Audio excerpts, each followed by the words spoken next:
बच्चों व परिवार को बचाएं।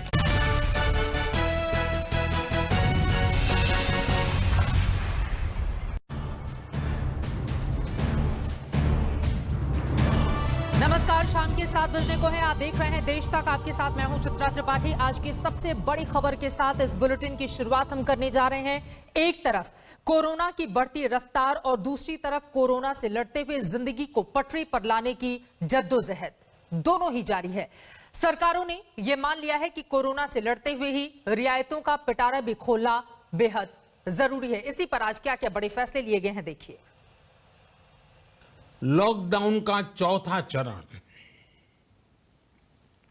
लॉकडाउन 4, पूरी तरह नए रंग रूप वाला होगा, नए नियमों वाला होगा। प्रधानमंत्री ने लॉकडाउन लागू रखने का इशारा तो पहले ही कर दिया है। अब सवाल बस इतना है कि 17 मई के बाद देश के किन इलाकों में लॉकडाउन रहेगा, राहत मिलेगी तो किन इलाकों में मिलेगी और कितनी मिलेगी। राज्यों ने पाबंदियों में ढील देना शुरू कर दिया है। हरियाणा के रोहतक में बसें चलने लगी हैं। पंजाब के अमृतसर में दुकानें खोलने की छूट दी गई है। अहमदाबाद में किराना सब्जी की दुकानें खोल दी गयी। वहीं महाराष्ट्र के नागपुर में शराब की दुकानें खोली गयी हैं। कोरोना की मार झेल रहे अहमदाबाद में करीब एक सप्ताह के बाद सब्जी, राशन और दैनिक जरूरतों की दुकानें खोली गई हैं। लोगों ने बड़ी राहत ली। वक्त हम मौजूद है अहमदाबाद में किराना की दुकान के बाहर और यहाँ पे आप देख सकते हैं जो किराना की दुकान है वो खुल चुकी है। दरअसल 10 दिनों से ये दुकानें बंद की गई थी क्योंकि इन्हीं लोगों में ज्यादातर जो केस है वो पॉजिटिव पाए गए थे। करीब 400 जितने सुपर स्प्रेडर पाए गए थे और उसके बाद दुकानों को, सब्जी वालों को, इन सबको बंद किया गया था। आप देख सकते हैं कि जिस अभी जो दुकानें खुली है उसमें कई सारी शर्तों के आधार पर ये दुकानें खोली गई है, जिसमें सोशल डिस्टेंस बेहद जरूरी है।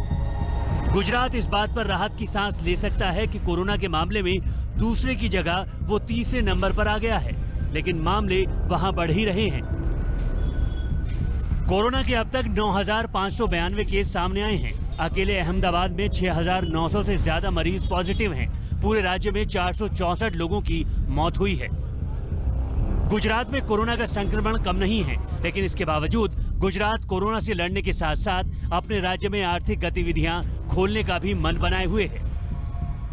पंजाब और बिहार ने लॉकडाउन बढ़ाने की सिफारिश की है। महाराष्ट्र में भी रेड जोन में राहत की उम्मीद नहीं है। उत्तर प्रदेश में कुछ छूट मिल सकती है। आखिरी फैसला केंद्र सरकार को लेना है, लेकिन सभी राज्य इस बात पर सहमत हैं कि कंटेनमेंट जोन में छूट की कोई गुंजाइश नहीं होनी चाहिए। प्रधानमंत्री नरेंद्र मोदी लगातार इस बात पर जोर देते रहे हैं कि कोरोना महामारी के संकट में लोगों की जान भी बचाना जरूरी है और जान भी। इसलिए 17 मई के बाद जो लॉकडाउन होगा उसमें ऐसे संकेत मिल रहे हैं कि बाजारों के खुलने में कुछ रियायतें मिल सकती हैं। कैमरामैन संजीव कुमार के साथ अशोक सिंघल, दिल्ली, आज तक। लॉकडाउन 4 रियायतों की क्या होगी भरमार, किन राज्यों की ओर से किस तरह के निर्णय लिए गए हैं, इसके मद्देनजर चले जल्दी से उसके बारे में आपको जानकारी देते हैं। क्योंकि एक तरफ ग्रीन जोन, दूसरी तरफ ऑरेंज जोन और तीसरी तरफ रेड जोन, कहां पर कौन से दुकानें खुली रहेंगी उसके बारे में आपको बताना बेहद जरूरी है। इसी वजह से नजर डालते हैं किन राज्यों में किन चीजों में कितनी छूट संभव है। सबसे पहले बात महाराष्ट्र की कर लेते हैं। ये देखिए, महाराष्ट्र के आंकड़े आपके सामने रखते हैं। महाराष्ट्र के प्राइवेट दफ्तर खोले जा सकते हैं। उद्योग धंधे ग्रीन ही नहीं, ऑरेंज जोन में भी खुलने के आसार जताए जा रहे हैं। दोनों जोन में हर तरह की दुकानें खुलने की संभावना जताई जा रही है। रेड जोन में फिलहाल सब बंद रहेगा। गुजरात, अब देखिए, गुजरात सरकार ग्रीन और ऑरेंज जोन में शर्तों के साथ उद्योग खोल सकती है। पुल, सड़क, इमारतें जैसी बुनियादी काम शुरू किए जाएंगे। बाजार खोलने के आसार जताए जा रहे हैं, लेकिन मॉल, कपड़े और लग्जरी सुविधाओं की दुकानें बंद रहेंगी। ये गुजरात सरकार का फैसला। यूपी में रेड जोन के अलावा ऑरेंज और ग्रीन जोन में फैक्ट्रियों को चलाने की इजाजत होगी। ये बड़ा फैसला लिया गया है। सभी तरह के निर्माण काम जारी रहेंगे और बाजार खुलेंगे। होटल और रेस्टोरेंट खोले जा सकते हैं। अब बात राजस्थान की कर लेते हैं। यूपी के बाद राजस्थान आपको लेकर चलते हैं। राजस्थान सरकार की ओर से भी कई फैसले लिए गए हैं। आपको हम दिखा रहे हैं। ग्रीन जोन में देखिए दुकान किस तरह से खुली रहेंगी। ये तमाम वो निर्णय हैं जो आम आदमी के मद्देनजर सरकारों की ओर से लिए जा रहे हैं। मध्य प्रदेश आपके सामने है। ग्रीन जोन में दुकान खुली रहेंगी, ऑरेंज जोन में भी यही फैसला, लेकिन बाकी मॉल, सलून ये सब कुछ बंद रहेंगे। ये बड़ा फैसला लिया गया है। पश्चिम बंगाल, ये सब संभावनाएं हम आपको बता रहे हैं कि लॉकडाउन 4 में किस तरह की रियायतें हो सकती हैं। राज्य सरकारों की ओर से केंद्र सरकार के सामने जैसा पक्ष रखा गया उसके आधार पर इस तरह की छूट जिसकी संभावना इस वक्त टटोलने की हम कोशिश कर रहे हैं। और देश में कोरोना का अपडेट क्या है वो भी जानिए। देखिए, देश में कुल केस 81,970 तक इस वक्त आ पहुंचा है। 2,649 लोगों की मौत हुई है, जबकि अच्छी खबर यह है 27,920 लोग इलाज के बाद ठीक भी हुए हैं। राज्यवार अगर हम बात करें तो महाराष्ट्र पहले नंबर पर काबिज है। महाराष्ट्र में 27,524 केस, जबकि 6,059 लोग ठीक होने में कामयाब रहे हैं। 1,019 लोगों की मौतें हुई हैं। अलग अलग राज्यों के आंकड़े आपके सामने हैं। महाराष्ट्र के बाद गुजरात की स्थिति ज्यादा खराब है। राजधानी दिल्ली में देखिए केस 8,470 हैं, 3,045 ठीक हुए हैं, जबकि 115 लोगों की जान गई है। राजस्थान में 4,534 केस, 2,580 ठीक हुए हैं, 125 लोगों की मौत हुई है राजस्थान में। राज्यों के हिसाब से ये हम आपको दिखा रहे हैं। मध्य प्रदेश 4,426 केस सामने आए हैं, 2,171 ठीक हुए हैं, 237 मौतें हुई हैं। यूपी में 3,902 केस सामने आए हैं और उत्तर प्रदेश के भी बढ़ते हुए मामले यकीनन चिंता का सबब इस वक्त बने हुए हैं। इसी वजह से राज्य सरकारों की ओर से एक तरफ जहां कोरोना को काबू में करना एक बहुत बड़ी चुनौती है, तो वहीं दूसरी तरफ लॉकडाउन 4 के लिए तमाम वो रियायतें ताकि जिंदगी पटरी पर आए। और प्रधानमंत्री नरेंद्र मोदी ने जो कहा था, जान भी जहान भी, उस दिशा में कम से कम राज्य सरकारें अपने कदम आगे बढ़ाएं, इसकी कोशिश इस वक्त की जा रही है। इसी वजह से हमने आपको संभावनाएं बताई हैं कि कौन सी राज्य सरकार ग्रीन, ऑरेंज और रेड जोन के मद्देनजर कौन कौन से बड़े फैसले ले सकती है। वहीं दिल्ली की बात करें तो कोरोना का भयानक संकट है। यहां पर मरीजों की संख्या हर रोज बढ़ती जा रही है, मगर इस संकट के बावजूद 17 मई के बाद दिल्ली में कई तरह की रियायत मिलने की उम्मीद है, आसार है, क्योंकि दिल्ली सरकार ने अपने सुझाव केंद्र सरकार को भेज दिए हैं और केंद्र सरकार केजरीवाल सरकार के सुझाव पर फैसला ले सकती है। 17 मई के बाद क्या दिल्ली में खुल जाएंगे मॉल्स? 17 मई के बाद क्या दिल्ली में खुलेंगे बाजार? 17 मई के बाद दिल्ली में क्या चलेंगी बस और मेट्रो? इन सवालों से जल्द ही पर्दा उठ सकता है, क्योंकि दिल्ली सरकार ने दिल्ली वालों से दिल्ली में मौजूदा हालात पर सुझाव मांगे थे। इन सुझावों को दिल्ली सरकार ने केंद्र सरकार को भेज दिया है। ज्यादातर लोगों ने देखो 2 चीजों के लिए बोला है। एक तो मास्क, अगर कोई भी पब्लिक में आता है मास्क लगाना चाहिए। दूसरा है सोशल डिस्टेंसिंग, जो भी चीज ओपन अप की जाए उसके अंदर सोशल डिस्टेंसिंग होनी चाहिए। दिल्ली सरकार की माने तो लोगों ने सुझाव दिया है कि कम संख्या में बसें चलाई जाएं, कम संख्या में मेट्रो चलाई जाएं। जैसे लोगों ने सलाह दी है कि बसें चलाई जाए बट फुल कैपेसिटी पे नहीं, कम कैपेसिटी पे चलाई जाए। मेट्रो चलाई जाए पर कम कैपेसिटी पे चलाई जाए, तो ताकि सोशल डिस्टेंसिंग हो। कहीं भी पब्लिक में आदमी आता है तो मास्क लगाएं। लोगों ने मॉल्स और बाजार को लेकर भी दिल्ली सरकार को अपने सुझाव भेजे हैं। लोगों ने कहा है कि 25% मॉल्स खोल दिए जाएं, बाजार ऑड इवन के तर्ज पर खोले जाएं। लोगों ने सुझाव दिए हैं कि कई सारे सुझाव हैं कि भाई मॉल्स को शायद 1/3 खोल लिया जाए, कोई कहता है 25% से खोला जाए, कोई कहता है 50% से खोला जाए। शॉप्स के लिए ज़्यादातर लोगों का ये कहना है कि इवन ऑड कुछ कर लिया जाए, कि भाई जो मेन मार्केट्स हैं उनको इवन ऑड खोले। कुछ लोगों ने कहा हफ्ते में 3 दिन खोल लें, तो इस तरह के बहुत सारे सजेशन हैं। इन सारे सुझावों के आधार पर दिल्ली सरकार ने केंद्र को अपने सुझाव भेज दिए हैं। अंतिम फैसला केंद्र सरकार को करना है। फैसला क्या होगा ये तो बाद में पता चलेगा, मगर फिलहाल दिल्ली में संक्रमण की रफ्तार कम होने का नाम नहीं ले रही। दिल्ली में कोरोना से अब तक 8,400 से ज्यादा लोग संक्रमित हैं। दिल्ली में कोरोना से अब तक 115 मौत हो चुकी है। जाहिर है संक्रमण फिलहाल थमने का नाम नहीं ले रहा। स्थिति नाजुक है और ऐसी नाजुक स्थिति में सरकार क्या फैसला लेगी ये देखने वाली बात होगी। दिल्ली से सुशांत मेहरा के साथ आज तक ब्यूरो।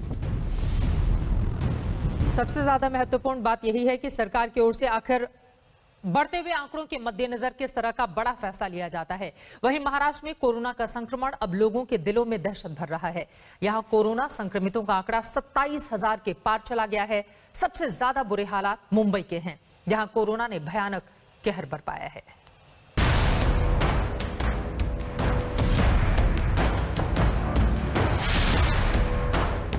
कोई ऐसा दिन नहीं होता जब महाराष्ट्र में कोरोना वायरस से बीमार होते लोगों का आंकड़ा चौंकाता न हो।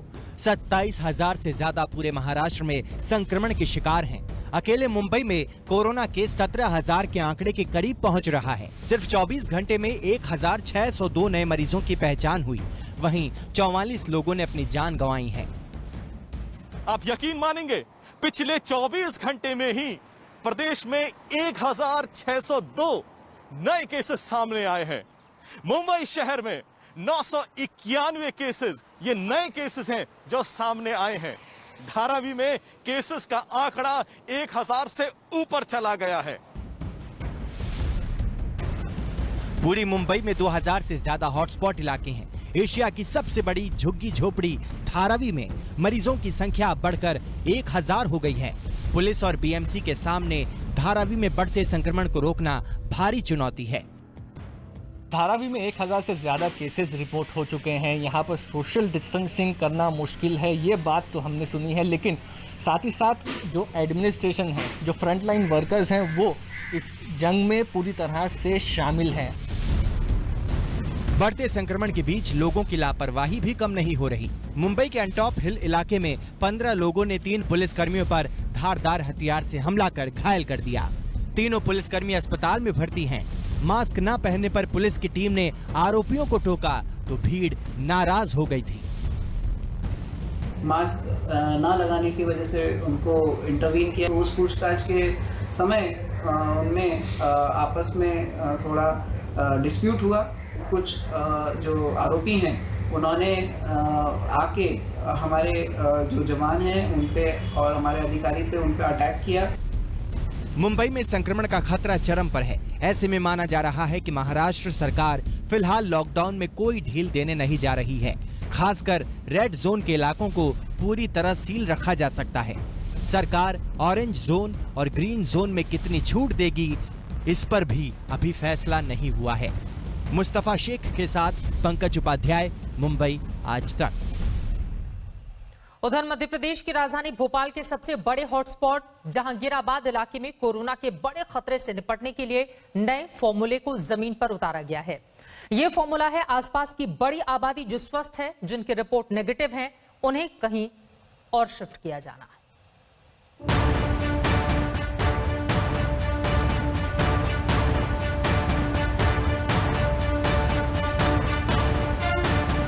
जहांगीराबाद इलाका इन दिनों भोपाल में सबसे बड़ा कोरोना हॉटस्पॉट बना हुआ है। पूरे भोपाल में जहां 900 मामले सामने आए हैं, वहीं अकेले जहांगीराबाद से 226 केस हैं। यही वजह है कि भोपाल प्रशासन ने जहांगीराबाद हॉटस्पॉट में शिफ्टिंग फार्मूला लागू कर दिया है। इस फार्मूले के तहत जहांगीराबाद में पॉजिटिव आने वाले मरीजों के आसपास रहने वाले घरों को खाली कराया जा रहा है और इनमें रहने वालों को विशेष बसों के जरिए शहर के सुरक्षित स्थानों में शिफ्ट किया जा रहा है। नगर निगम की तरफ से यहाँ पे एक नई योजना शुरू की गई है। ऐसे लोग जो कि इस इलाकों में रहते हैं, इन गलियों में रहते हैं, लेकिन वो कोरोना पॉजिटिव नहीं है, ना ही उनमें किसी तरीके का कोई लक्षण है, उन्हें यहाँ से अब सुरक्षित जगहों की ओर भेजा जा रहा है।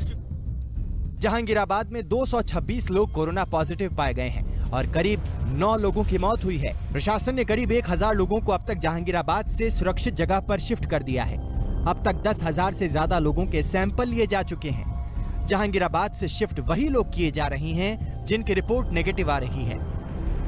कोरोना के मामले में भोपाल के बाद इंदौर का दूसरा नंबर है। जहांगीराबाद इलाके से स्वस्थ लोगों की आबादी को हटाना कोरोना के संक्रमण को रोकने की बड़ी कोशिश के तौर पर देखा जा रहा है। प्रशासन की कोशिश है कि इंदौर की तरह भोपाल में संक्रमण ना फैले। रवीश पाल सिंह, भोपाल आज तक। कोरोना वायरस की महामारी के चलते प्रधानमंत्री नरेंद्र मोदी द्वारा घोषित 20 लाख करोड़ रुपए के आर्थिक पैकेज को लेकर वित्त मंत्री निर्मला सीतारमण शुक्रवार को लगातार तीसरे दिन मीडिया से मुखातिब हुई। वित्त मंत्री ने आर्थिक पैकेज की तीसरी किश्त में किसानों और ग्रामीण भारत के लिए पैकेज का ऐलान किया है।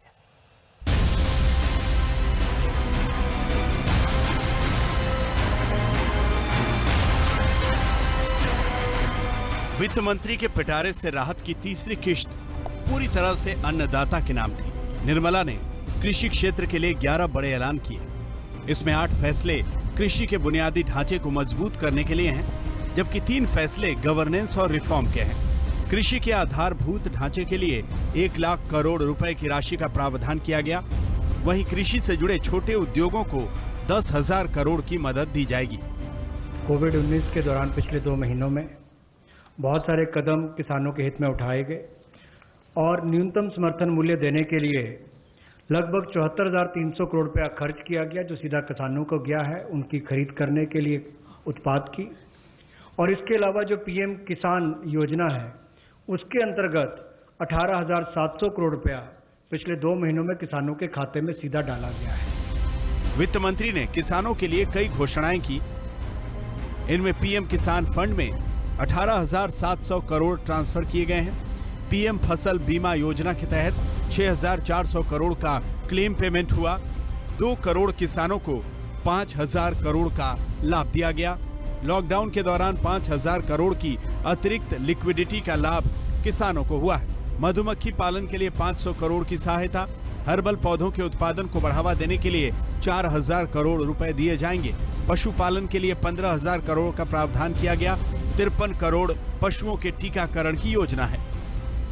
ऑपरेशन ग्रीन्स अब सभी फल सब्जियों पर लागू होगा।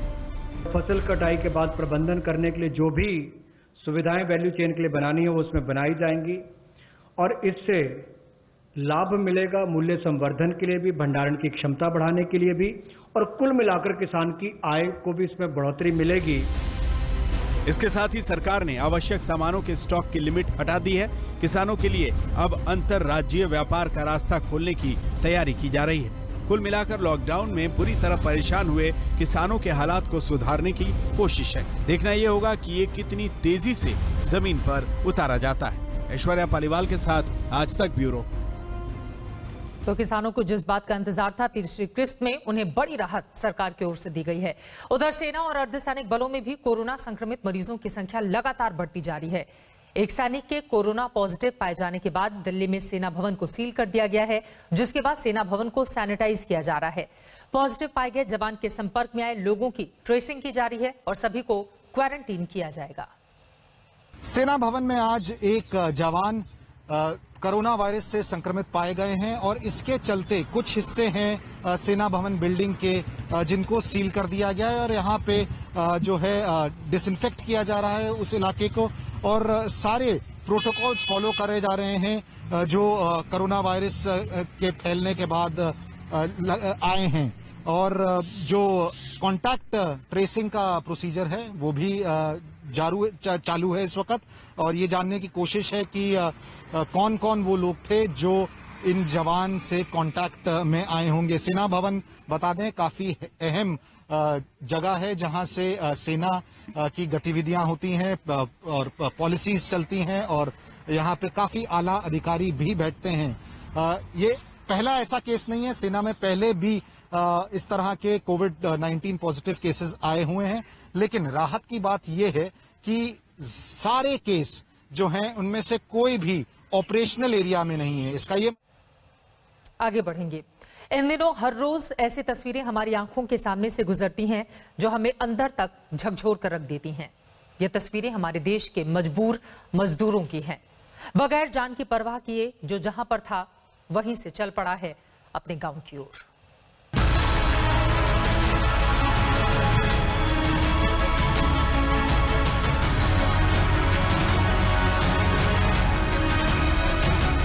हाथ में सामान, पीठ पर बच्चा और करीब 500 किलोमीटर तक पैदल सफर। इसे कहते हैं जिंदगी का बोझ, इसे कहते हैं मजबूरी की मार। कहें भी तो क्या, सहें भी तो कैसी।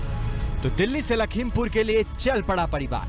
कुल 3 बच्चे, एक पिता के कंधे पर, दूसरा मां की पीठ पर, तीसरे बच्चे के सिर पर बैग का बोझ। समझ सकें तो समझिए इस दर्द को। तो बच्चों को ऐसे लाती हैं फिर पैदल चलते हैं? हाँ ऐसे चलते हैं। कैसे? बस पैदल चलते हैं, थोड़ी दूर फिर जो है ले लेते हैं कन्या, फिर उतार देते हैं, फिर चलाने लगते हैं। बच्चे भी रोते हैं? हाँ रोने लगते हैं, चप्पल टूट गई हम लोगों की। कुछ खाने को नहीं मिला? खाने नहीं मिला। फिर माना कि वायरस का कहर है, हवाओं में जहर है और खतरों का पहर है, पर इन मजदूरों को किसी बीमारी, वायरस और संक्रमण से ज्यादा इस बात की चिंता है कि शहर में रहें तो खाएंगे क्या। इसलिए अंबाला से पैदल चलकर ये मजदूर अलीगढ़ पहुंचे हैं। 12 दिन से लगातार पैदल चल रही हैं, पूरी गृहस्थी और बच्चों का बोझ कांधे पर लादे हुए। जाना मध्य प्रदेश है। कहाँ से आ रही हो? अंबाले से। अच्छा, क्या हुआ था रास्ते में? लॉकडाउन हो गया तो हम लोग चले आए। क्या दिन हो गए चलते चलते? 10-12 दिन हो गया। कैसे चल के आ रहे हो? पैदल चल के आ रहे हैं। ऐसी ही कहानी इस परिवार की है। अजमेर से 6 लोगों का ये परिवार निकल पड़ा है झांसी के लिए। कई दिनों के सफर के बाद अब तक शिवपुरी पहुंच सके हैं। ऐसी ही एक दर्दनाक तस्वीर गाजियाबाद से आई है। ये दिल्ली के रहने वाले प्रमोद हैं। आंख से देख नहीं सकते, किसी तरह गाजियाबाद पहुंचे और उसके बाद पैदल ही अपने रास्ते पर निकल पड़े। उसके बाद क्या हुआ सुनिए। मेरी मैडम जिसका नाम प्रीति बाला है, वो बहुत बीमार थी। उसकी वजह से मैं यहाँ पर एसडीएम सर की सहायता से 4 दिन प्रेसिडेंट में रुकने के बाद यहाँ पर पहुँचा हूँ और अब मैं अपने घर जाना चाहता हूँ। ऐसे अनगिनत चेहरे हैं, अनगिनत कहानियां हैं, अनगिनत शहरों से अनगिनत मजदूर निकले हैं घरों की ओर, मगर इन अनगिनत लोगों का दर्द एक है, तकलीफ एक है और सपना एक है, घर पहुंचने का। आज तक ब्यूरो। न जाने दर्द की ये दास्तां कब खत्म होगी, कब ये मजदूर अपनी मंजिल तक पहुंचेंगे। उधर कोरोना काल में अब बात उस सियासी बवाल की कर लेते हैं जो धार्मिक स्थल की दान पेटी की वजह से मचा हुआ है। महाराष्ट्र के पूर्व मुख्यमंत्री पृथ्वीराज चव्हाण ने धार्मिक ट्रस्ट से सोना लेकर देश को उबारने की बात कही। उसके बाद हंगामा मच गया। जिस कोरोना ने देश की तरक्की की चमक छीन ली, जिसके भयानक मंजर ने लोगों के दिलों में दहशत भर दिया, उस कोरोना महामारी से लड़ने के लिए महाराष्ट्र के पूर्व मुख्यमंत्री पृथ्वीराज चव्हाण एक आइडिया के साथ हाजिर हुए कि सरकार को मठ मंदिरों में रखे गए सोने का इस्तेमाल इस संकट काल में करना चाहिए। पृथ्वीराज चव्हाण ने ट्वीट कर लिखा, देश के सभी धार्मिक ट्रस्टों में रखे सोने की कीमत वर्ल्ड गोल्ड सीएलसी के अनुसार कम से कम $1 ट्रिलियन है। सरकार को इस सोने का तुरंत इस्तेमाल करना चाहिए। इस आपातकालीन स्थिति में सोने को कम ब्याज दर पर सोने के बॉन्ड के माध्यम से उधार लिया जा सकता है। पृथ्वीराज चौहान का ये आइडिया संतों महंतों को रास नहीं आया। अयोध्या के पुजारियों ने पृथ्वीराज चौहान की इस मांग को सिरे से खारिज कर दिया। उनकी बातें बिल्कुल गलत हैं और उसमें पूर्णतः आपत्ति है। हम समस्त देश के मठ मंदिरों के महंतों, संतों, महामंडलेशों को यह निवेदन करेंगे कि इसका घोर विरोध करें और जो भगवान की संपत्ति है उसकी जिम्मेदारी आपकी है, उसकी आप सुरक्षा रखें। कांग्रेस की मानसिकता शुरू से हिंदू विरोधी रही है, मठ मंदिर विरोधी रही है। इसके नाते उसका बुद्धि भ्रष्ट हो गया। इस प्रकार अलूल जलूल बयानबाजी कर रहा है। मठ मंदिर शुरू से ही समाज के लिए समर्पित रहा है। पृथ्वीराज चौहान के सोने वाले बयान पर बीजेपी ने सियासत का गोल्डन चांस तलाश लिया। 24 कैरेट वाले शुद्ध सियासी आरोप। जरा सोनिया जी से बोले कि बहुत सारी चर्च है दुनिया भर के अंदर, वो चर्च की हमेशा पैरवी करती है, एक आध चर्च का ताला भी खुलवाएं। हंगामा बढ़ा तो पृथ्वीराज चौहान ने अपने बयान पर सफाई दी। लेकिन कुछ समाज विरोधी तत्वों ने मेरी सूचना को तोड़ मरोड़ कर एक महजबी दरार पैदा करने की कोशिश की है। पृथ्वीराज चौहान के बयान को किसने तोड़ा और किसने मरोड़ा, ये तो वही जाने। लेकिन हाँ, इतना जरूर है कि मंदिरों में रखे सोने की चमक सियासत को कई बार अपनी ओर खींच चुकी है। क्योंकि तिरुपति मंदिर में 9000 किलो सोना है, जगन्नाथ मंदिर में 150 किलो सोना है, शिरडी साईं मंदिर में 376 किलो सोना है, सिद्धिविनायक मंदिर में 160 किलो सोना है और वैष्णो देवी मंदिर में 1.2 टन सोना है।